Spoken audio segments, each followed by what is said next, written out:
Dad loaded us all in the car, and baby 2 months old, Mom and Dad and the baby, and usually Cantor Betty would take turns. Lynn sat on Garth's lap in one corner of the back. He was assigned for the whole journey to sit there, and I was assigned for the whole journey to sit in the opposite corner of the back seat. And that seemed just like a wonderful excursion we went on. No fighting, no Betty and Dwayne was the baby, Betty and Bryce, and could crawl around underneath our feet, or they could sit up between us, and Garth with his charge and me with our charge.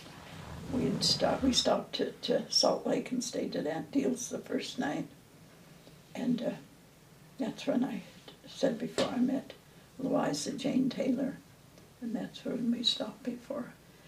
But then we went on and stayed at Salt Lake the first night at Aunt Deal's, and Idaho Falls the next night. That was about 200 miles, I think.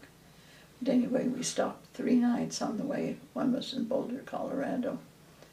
I remember the baby being just 2 months old. Garth and Dad would take the Mom and the younger kids out to breakfast, and then he'd come back and take Garth and I out so we could eat.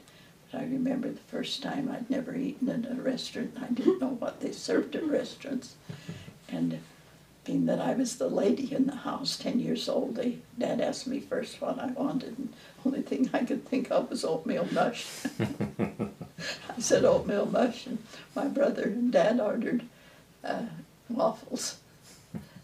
And I felt so jealous when they came out.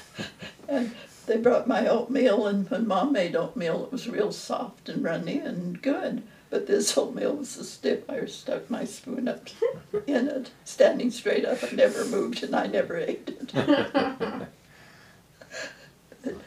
I've never eaten oatmeal for breakfast since. No? Really? Really. That's The funny. oatmeal was strong enough, stiff enough that the spoon wouldn't. Yeah. It stood up like stuck in the dirt. Mm-hmm. Do you remember what you did to pass the time in the car? Oh, Dad, one thing I remember, Dad talked a lot, and he says that by the roads, they built the roads on cow paths, because the cows ran wild in the country in Montana and through Idaho and stuff. There wasn't too many people in, and they'd put the roads on the cow paths, and you could almost believe it was. And I don't know if he was, when we got to Great Falls, there's that Milwaukee,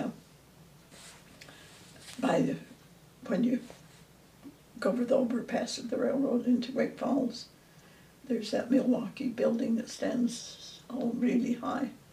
You've seen it, maybe 45 stories high, and Dad says this river is so deep, if you put that building in, that's as we came into Great Falls, you put the building in, it would just disappear. Wow. It's real shallow there.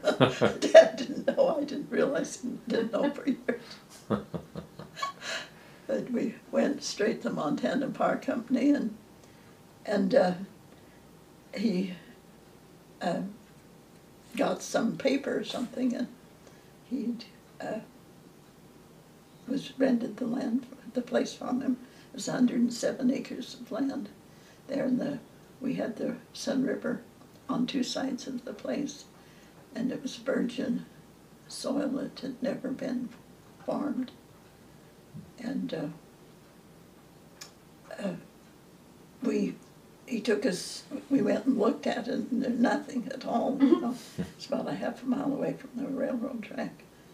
And then there was somebody that belonged, the bishop that had got us to move to Montana, took us to stay at one of the members' places where we all could slept on pads on his porch for the first night.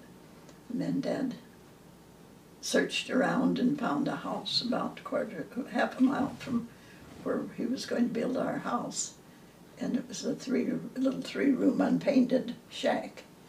And the people that owned it put all the things out of the 2 rooms into the 3rd room.